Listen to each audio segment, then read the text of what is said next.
Hi there, we are live. Give it a minute as it hits all the platforms, and then we'll get started for today, for another week. It's another month. Oh my gosh, it's almost June. I just had this realization right now. It's almost June. Oh, time has such a weird feeling of being so fast and so slow right now. It's crazy. But I am getting the all clear. Looks like we are good to start for today. So my name is Tricia Broderick. I'm with Agile for All. Today I'm wearing swag, right?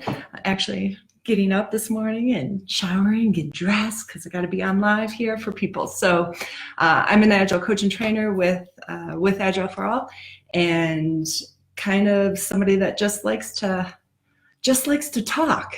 And so when this live stream came around, I looked at my calendar and I said, okay, I've got to get a topic.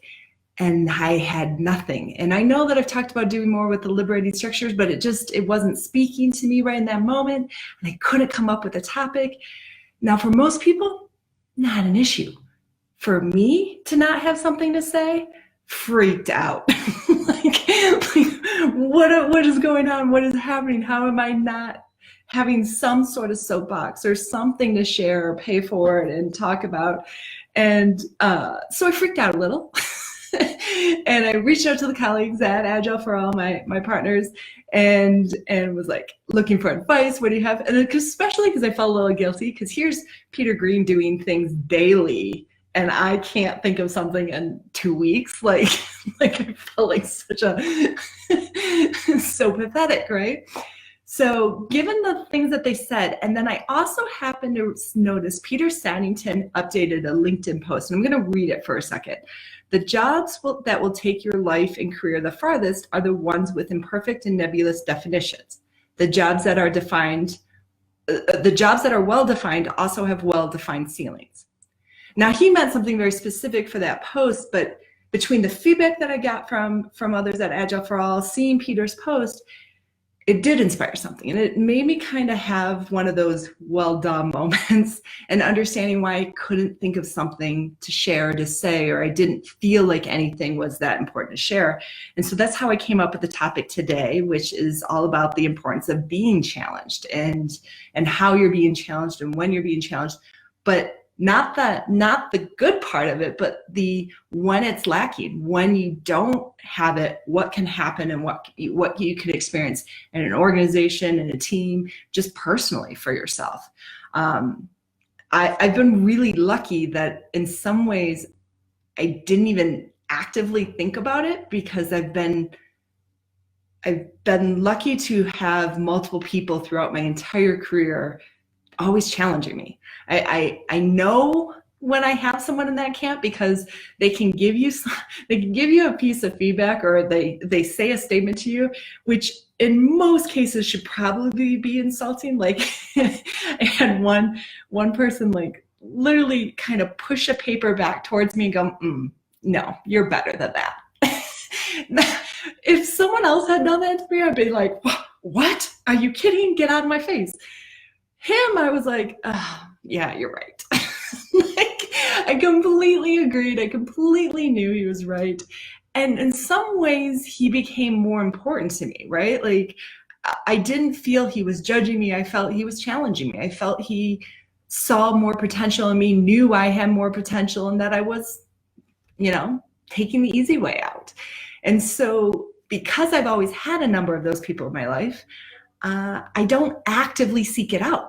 I don't actively think about, is it present, is it not present?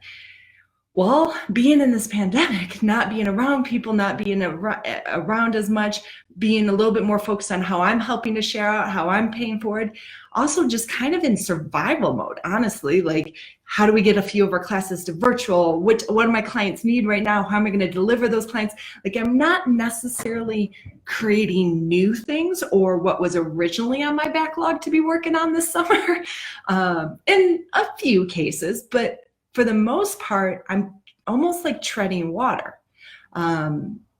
Yes, I'm learning new things. I'm learning new technologies. I'm actually going to be recording a session for the Agile Virtual Summit this next week so that we could do a live Q&A, because there's so many people signed up for, which is amazing. Props to Adam Weisbart and the Agile Virtual Summit. But those challenges aren't necessarily the ones that are super inspiring. For some people, they are. For me, they're challenges, but they're survival challenges a little bit more than creativity or innovation challenges.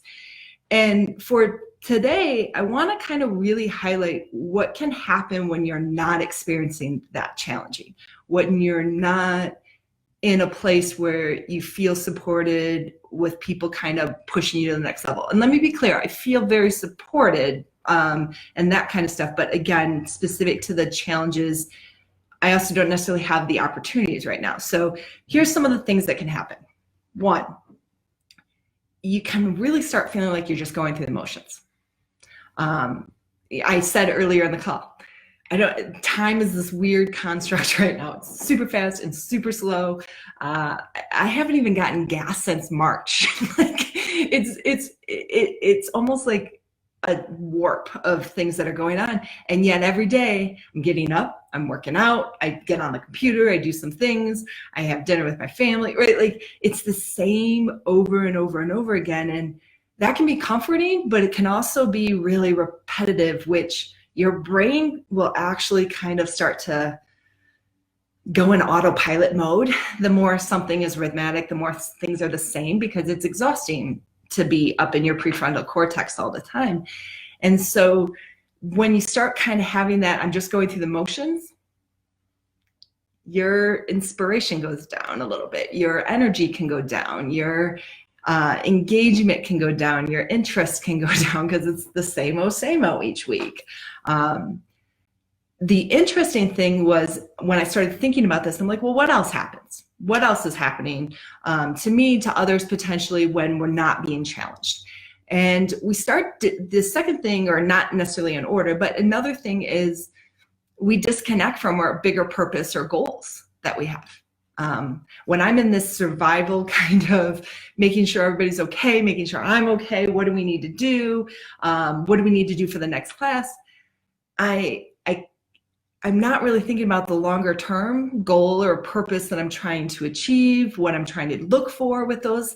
And when you lose sight of that a little bit, again, all of a sudden you can be like, wow, I lost the entire month of May and I didn't create necessarily anything new, or I didn't get this project done, or I didn't do those things. And that's a challenge, because you need, us knowledge workers need that bigger purpose. We need something that we're trying to achieve and going after to spark some of the creativity, to engage. And I'm not saying you can't have any creativity. I can see the comments already coming in, but Tricia, I'm super innovative and creative right now.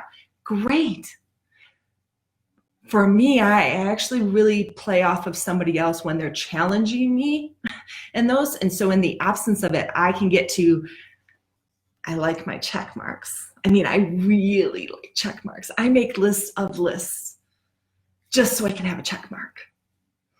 And so if you give me an opportunity to have a day full of minor small tasks just to get done, and boom, boom, boom, and I can feel like I'm getting this done, this done, this done, honestly, I do get really happy from that. Except day after day after day after that, the chances of me actually trying to hit some bigger purpose or some goal, I get a little lost in that. I get a little lost in terms of the busy work versus the creative and innovative and purpose-driven kind of work that I want to be doing as well. And so we have to be concerned sometimes when we're not being challenged to being busy for the sake of being busy. I just did a class, Reese Schmidt taught virtual CSM with me this week, and she called it headspace. I always call it white space, but she called it headspace. And it's just a place where if you keep yourself so busy, that creativity can't happen either. And so if I'm in this like survival, not really being challenged, but being challenged, but in a different way, then all of a sudden I'm like, boom, boom, boom, getting things done. I feel accomplished. And yet when I look at the end of the day, I don't feel very accomplished. It's, and it's this really weird dynamic. It's like my Trello board looks really great, except so what? And that can be really demotivating and challenging because it has this dual effect to it, okay? And when you're in those places, then that bubbles up, because then the next thing that can happen is you just miss out on opportunities. You miss out on things because you're too busy, but the thing you're missing out on is actually something that's going to be to your bigger goal, but you're looking at your big checklist and going, oh, can't do it. Well, if you're trying to work on your work in progress, which is something that I always have to deal with, but you can really miss out on some potential opportunities because you're in that going through the motion, staying busy for the sake of busy, and losing sight of the bigger purpose. And if you do that, eventually you may not be offered them as well. Here's the thing that when I really started thinking about this, and how many times I've been working with people in organizations that are like, so-and-so is always getting these opportunities. The hard part about that is, and there is some truth, like dynamics of who gets which opportunities and things like that. But when I always think about it, go back to Saddington's LinkedIn post, and sometimes the essence of his post with it is when I think about when I've received the most opportunities, when I've been presented with the most opportunities, it's when I'm like somebody's challenging me, I'm growing, I'm learning, I'm doing different things. I'm not worried about getting things done versus experimentation. And there's a balance with that, clearly, when you're in an org and you're trying to deliver value. But in a lot of cases, once you have one of those experiences and you try something new and you're doing this opportunity, guess what happens next? The next opportunity happens. And because that one went well and those kinds of things. And so it can have a real snowball effect with that. But the minute you get heads down and you stay busy and you're disconnected from your purpose and your things, not only can you miss seeing an opportunity, people might go, hey, I don't want to bother her. She's too busy. We're not gonna overload her with anything more. So we'll just do this. They're almost like trying to protect you. They're trying to help you. In reality, it can hurt, right? And it can have a different dynamic. And that's happened to me at different times. I literally was like, I could have done more. Why didn't you ask? And they're like, well, no, you seem to have so much. I just didn't want to bother you. And I'm like, oh, but this is the thing I wanted to do. But we're not having that conversation. So how you're presenting, if you're staying, super busy because you're staying, keeping yourself going, you're disconnected, you have all these things, you're actually presenting and projecting something that might make people go, I don't want to bother her. And unfortunately, that's only going to send you further into the not being challenged category with it as well. The next one that was interesting when I'm trying to think through different ones, you have this disconnect between what you finished and what is then recognized. Because I have my long list of things that I'm getting done, but they're not big things, but yet, I'm also not getting recognized for anything, right? And so when I do classes out loud, virtually or even in person, like we're getting things done, we're learning, we're growing, but I'm not having those connections. And for me as an extrovert, I really need those connections, but I feel like I'm being challenged for the things that I don't want to be challenged on right now. And so I have this disconnect between what I'm actually doing and accomplishing and wanting to have any kind of recognition for it. And so every time someone's like, oh, Tricia, you did a great virtual class. And I'm like, yeah, okay, thanks, which is not the right response at all. And I own that, but I so want to be an in-person trainer. And that's what I enjoy. That's what I love. I'm not knocking anything with it, but that's what I want to be and do and enjoy, that I am forming this disconnect that is refusing me to accept a compliment or an appreciation, which is not healthy, not good either, because then you get in a place that's not so good for yourself, right? In addition, you're dismissing somebody else's genuine appreciation or comments or feedbacks or experience that's not again, not my ultimate purpose. So I'm really then starting to kind of feel disconnected from everything and unable to make it all fit. And so you kind of just start feeling a little lost. You start feeling a little unsupported with those things, right? And then, you know, so if you can't take an appreciation, guess what happens with feedback? It's not good. You got all those other things going on because you don't feel like you're being challenged in a way that you want to be challenged. And then someone's got criticism for you. If I can't take an appreciation, well, I'm not doing so great on the feedback and criticism either right now, right? It's not, again, not who I want to be, not what my ultimate purpose is, not what I'm trying to achieve, but it is reality. It is the dynamic that can start to come into play, and why it's so important with those things. Because the worst person, I have no problems vulnerably sharing any of that, because no matter how hard all of you are like, oh man, she does it. She's like, she's a hot mess right now. And I'm like, yep, because I can get in my head way faster than any of you can. And that's the dynamic of when you're being challenged, right? But for me, being challenged by others, because I can get in my head all the time. And so, yes, I'm being challenged, but not in necessarily the ways that I want to be challenged right now, but I'm being challenged out of systems. I'm being challenged out of necessity. I'm not being challenged as much from somebody that's like, oh, I see that potential. I think you can do this. And the lack of that connection with it, the feeling of support with it, the feeling of anything's possible. That's what gets my creativity going. That's what gets my innovation, my energy going, my purpose. Because in a lot of ways,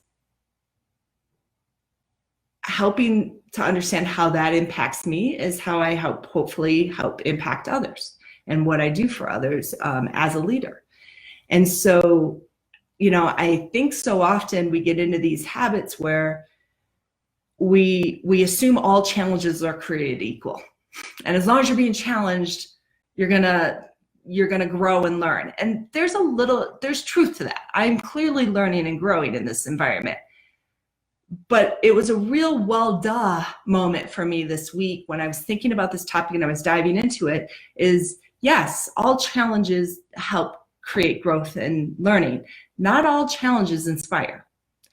And different challenges for different people inspire different ways, which seems so ridiculously obvious that I'm like almost embarrassed to say it, but I'm still gonna say it out loud, is people need different types of challenges. People are complex, people are different.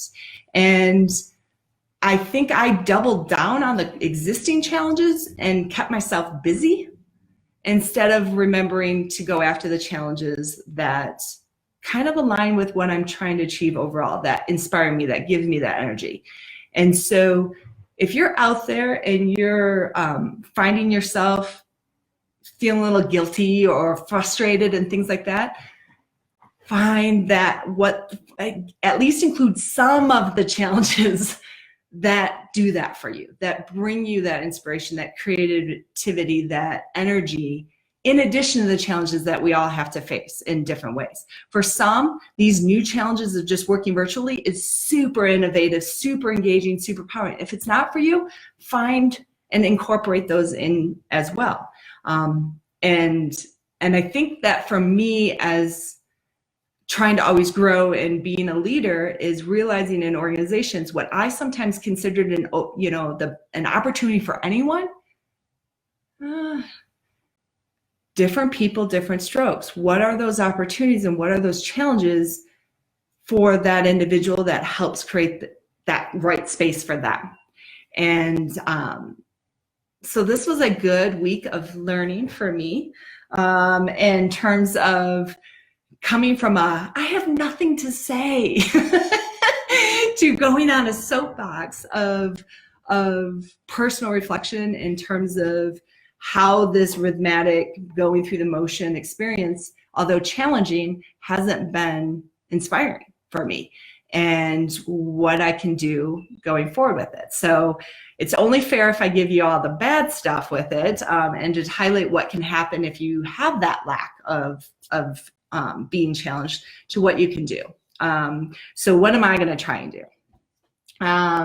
There is something that I've been putting off for a while, and it's getting into kind of a writing dynamic of things. So I was hemming and hawing about an opportunity that had presented itself to me, and I think I'm going to proceed forward with that opportunity. And I know I'm being slightly vague, but I have to be for right now. But it is a dynamic of something that I went, oh, if I want to explore writing a book or writing something along those lines, I have to have a lot of time, and I don't have time right now. And what if it's, and I'm like, no, I think I need to explore that opportunity and what that could mean and what that does, because it is something that's for my bigger purpose. It is something that I want to do, and I don't need to keep myself busy just for the sake of busy on all of these other fronts. Let's make some time for it. I also realized that the connections, which again, I didn't realize the connections are important to me. I've always known connections are super important to me. But the connections I focused a lot on recently has been more on making sure I'm helping others. I'm giving myself permission to be a little selfish. I'm giving myself permission to, as a leader, but also to say, hey, who can I reach out to that's going to check me a little? I did an appreciation post when this all first started back in March, and Gil Broza had reached out to me. He's like, let's just chat, and he totally was like, no, Tricia, no, that you are not going to do that, because I was having a momentary panic attack, right? And that happened right at the beginning, but I haven't really reached out or looked for that sense, and I think I'm going to make more of an effort on that. I felt selfish on many levels of going, no, I need to be helping others, and people don't need to worry about me right now. And it's not about worried about me, it's about investing in me. And so I have to give them opportunity as well, because as was rightfully pointed out, nobody knows if you're struggling if you're not sharing it also, especially in this kind of environment when you're at home potentially with it. So I'm going to do a number of things, but some of it's just understanding and accepting that not all challenges are the same in terms of results, and being okay with that too. And I mean, I still like my check marks. I will still try and get lots done. This morning already, this is item number 4 right now. I'm a happy camper. I'm like, boom, boom. Like, it still makes me happy. I told you, I'm weird in many ways. But the importance of really being challenged by somebody else when it's absent or not the priority, because everybody's trying to tread water, right? Like, everybody's trying to just figure out what's happening in this uncertain time. It has an impact. And so when we're in organizations, we have to be thinking about, when we're in teams, how are we challenging people in a positive way? How are we challenging people that aligns with how they best produce, how they best engage? So I'll finish my rant here, my personal reflection rant in terms of the importance of being challenged and what can happen if you're not, and open it up for any questions. And I'll wait for a second, because Mary said yes to something along the lines. I'm not sure where that came from, things, but I'm glad that I'm not just ranting to myself with it at times. So I'm happy that it aligned with someone out there with it. And so let me look at question here.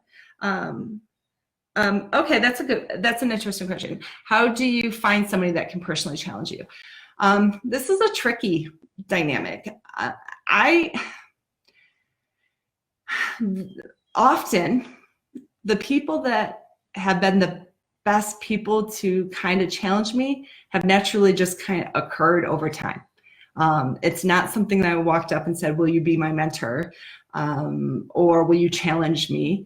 That said, you have relationships. I have no doubt that you have relationships probably today. Well, actually, I know today you have relationships of somebody that can and does challenge you. Think about the person that you go, I wonder what they would think about this, or I wonder, I wonder how they would think of me if I did this. What might need to happen though is you reaching out to that person a little bit more and talking with them, asking them the question, encouraging them to give that advice. I think there are times that I know personally there's a lot of people that I see so much potential in, but I'm also really careful that I don't overstep, that I'm not out there trying to go, oh, here's what I think you should be challenged with, or what, right? Like, advice is an offer. It's not a demand. And there are also times that you shouldn't offer advice if not asked. And so at times it's not so much about finding somebody new. I think it's about evolving relationships that you currently have, or reaching back out to people that were once in your life that maybe not today.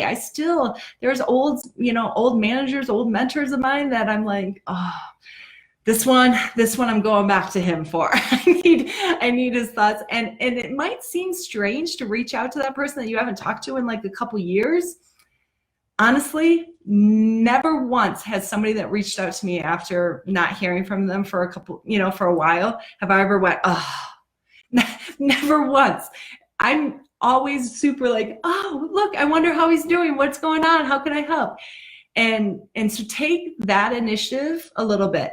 There is no one perfect person that's going to be able to challenge you. There's going to be a set of people that are going to challenge you. There's going to be in different ways and in different approaches. And I create that community, where you challenge even each other. Like I mentioned just a second ago, Reese was doing the session and she was talking about something and I was like, oh, I could do that too. And we're going back and forth, and doesn't always have to be this very formal relationship out there. And so I think take away that dynamic, think about who inspires you, who challenges you today, and connect with them. Ask them a question, see what they offer up. If you really, really feel like you have absolutely nobody, start attending some meetups, start attending some trainings, things. Normally I would say attend a conference right now, but I can't. I mean, attend a virtual conference, attend the Agile Virtual Summit this next week. I don't know how much interaction is going to be in there, but you do have to put yourself out there. And again, if you're not an extrovert, you're like, Tricia, that's easy for you to say. I understand. Well, let me rephrase that. I don't understand what it's like to not be an extrovert. I can never understand that. I understand that it's hard. And I understand that it's challenging, but there are asynchronous communities out there as well. There are communities and blogs in different areas and Slack groups and all sorts of things that are out there that want your participation. So sometimes you have to take that first step in finding the connections of the people that can challenge you, and then encourage it when they do. I still laugh when he turned that paper back to me and it was like, no. And I'm like, yeah, you're right. Thank you. Which encouraged him to then say something else later down the road when something else went, and he thought I could do better. So how you respond also matters to it. So hopefully this was valuable. This ended up being what I felt like I could share this week. I'll be back in 2 weeks. Again, I think, I didn't look at my calendar beforehand. See, I failed again, Ashton, and to see if it's going to be Thursday or Friday. So I'm going to try and do that while still talking because I am that person. See, I always have something to say. But we do have daily doses going out from Agile for All. There are virtual classes, a wide range of them. I personally have one virtual public ACSM, advanced CSM, which is really facilitation skills. So even if you're not Scrum Master, I don't care about it. It's facilitation skills is the focus of the course. That's coming up in July, but we have several courses, several options out there for people with it. And it does look like the next one for me for a live stream will be Thursday the 11th. So I'll go back to Thursday. I just taught yesterday, so I couldn't do yesterday's normal time and things. And we are working. I will say this, I've had a couple people ask this after the last live stream. Jake Calabrese and myself are working on leveraging a virtual delivery of leading amazing teams, our course focused on giving leaders coaching skills. It's looking promising. I'm not committing to anything right now. We have a very high bar on the quality of that course and what we've produced there, but it's looking good. So hopefully, fingers crossed, we'll be able to make that announcement soon of that being available virtually for people. I know the requests have been coming and we're trying, we're getting there, I promise, we're trying. But in the meantime, stay safe. Until next time.